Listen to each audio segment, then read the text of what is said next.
Class 10 chapter number 8 introduction to trigonometry exercise 8.1 question number 2 करेंगे। In figure find 10p minus cot r। हमें क्या दिया गया है, फिगर दिया गया है और हमें फाइंड आउट करना है 10p माइनस कोट r, मतलब 10p कोट r। ठीक है, तो हमें ये डायग्राम पहले से ही गिवन है। हमें 12 सेंटीमीटर दिया है, 13 सेंटीमीटर दिया है और हमें क्यू आर फाइंड आउट करना है। तो जब हमें टू साइड्स गिवन होती हैं तो हम थर्ड साइड कैसे निकालते हैं, पाइथागोरस थ्योरम लगाकर निकालते हैं using Pythagoras theorem. Pythagoras theorem क्या होती है, हाइपोटेनियस का स्क्वायर इजिकल्स टू परपेंडिकुलर का स्क्वायर प्लस में बेस का स्क्वायर।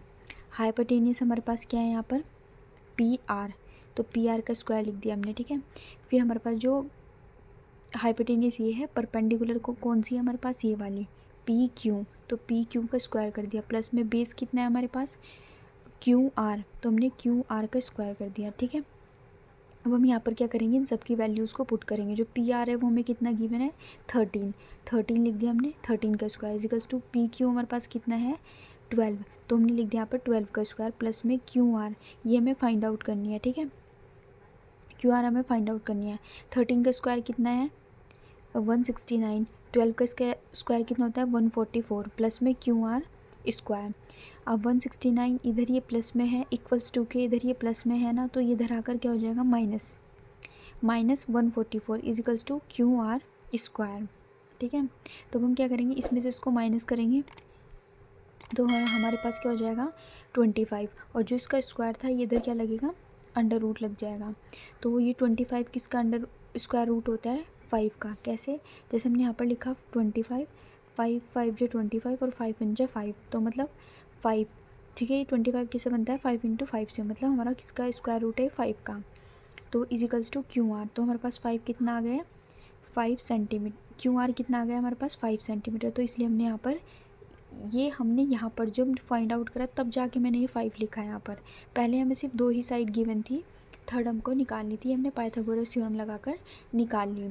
देन हमें क्या बोला है, हमें फाइंड करना है 10p माइनस में कोट r। ठीक है, ये p और ये r के लिए निकालना है। तो हमने यहाँ पर 2 राइट एंगल ट्राइंगल बना लिए। सबसे पहले हम p के लिए देखेंगे। ठीक है, तो अगर हमारे पास एंगल p की बात कर रहे हैं और ये यहाँ पर हमेशा 90 डिग्री होता है। ठीक है, 90 डिग्री के सामने वाला होता है हाइपोटेनियस। ठीक है, और जब 90 डिग्री और ये एंगल सेम लाइन पर होता है तो वो होता है हमारा बेस, और बचा हुआ ये वाला एंगल के सामने जो होता है वो हमेशा परपेंडिकुलर होता है। ठीक है, जैसे हमने ये निकाला, हाइपोटेनियस हमें 13 दी थी, हमने यहाँ पर 13 लिख लिया, और ये हमें 12 था बेस, और ये हमारे पास 5 सेंटीमीटर यहाँ पर इसके अकॉर्डिंग परपेंडिकुलर है। ठीक है, तो हम सबसे पहले पी की बात करिए, मतलब 10p को फाइंड आउट करेंगे। तो हमने 10p यहाँ पर लिख दिया, और हमारे पास 10 कैसे लिखता है, पंडित बद्री प्रसाद हर हर बोले। तो जो ये वाला होता है ना p अपॉन में b, ये हमारे पास 10 होता है, तो हमने लिख दिया p अपॉन में b हमारा 10 हो गया। ठीक है, और एंगल p के लिए फाइंड आउट करें, इसलिए हमने इसके अकॉर्डिंग लेंगे हम वैल्यू। तो p हमारे पास कितना है, p हमारे पास है 5, तो हमने लिख दिया यहाँ पर 5, और बेस हमारे पास कितना है यहाँ पर 12, तो ये हमने लिख दिया 12। ठीक है, अब हम निकालेंगे कोट r के लिए आर। ठीक है, ये आर एंगल की बात करें तो हमने यहाँ पर क्या करा, आर के लिए निकाला, और ये वाला हमारा 90 डिग्री है। पहले हमने पी के लिए निकाला था, लेकिन हम आर के लिए निकालेंगे। तो ये हमारा 90 डिग्री के सामने वाला ये क्या होगा, हाइपोटेनियस। ठीक है, और जो हमारे पास आर होगा ना, ये जो आर है ये, और ये जो 90 डिग्री का 90 डिग्री है, तो ये दोनों क्या है सेम लाइन पर है, तो ये वाला हमारा क्या हो जाएगा बेस हो जाएगा, और ये वाली लाइन जो होगी एंगल के सामने वाला क्या होता है हमारा परपेंडिकुलर, तो ये हमारा परपेंडिकुलर हो जाएगा। ठीक है, तो हाइपोटेनियस हमने पहले से निकाले कि 13 थी, और जो हमारे पास ये इधर ये हमारे पास क्या हो जाएगा परपेंडिकुलर, तो ये हमने लिख लिया यहाँ पर, और बेस हमारे पास हमने यहाँ पर लिख लिया। ठीक है, यहाँ पर है 12 है।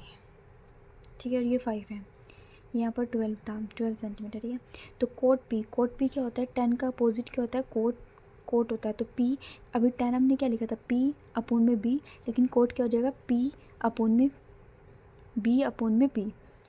10 होता है p अपॉन में b, और कोट होता है p अपॉन में b अपॉन में p। ठीक है। अब यहाँ पे लिख देंगे इजिकल्स टू, हमने इजिकल्स टू लगा था जो बी, इसके अकॉर्डिंग बी क्या है हमारे पास 5, तो हमने 5 लिख दिया। और पी हमारे पास यहाँ पे क्या है 12, तो हमने यहाँ पर 12 लिख दिया। ठीक है। 10p और कोट आर हमने यहाँ पर निकाल दिया। ठीक है। तो हमें ये बोला गया था 10p माइनस में कोट आर। अब हम इन दोनों को क्या ऐसे करके 10p माइनस में कोट आर, 10p की वैल्यू हमारे पास कितनी है 5/12, ये हमने लिख दी।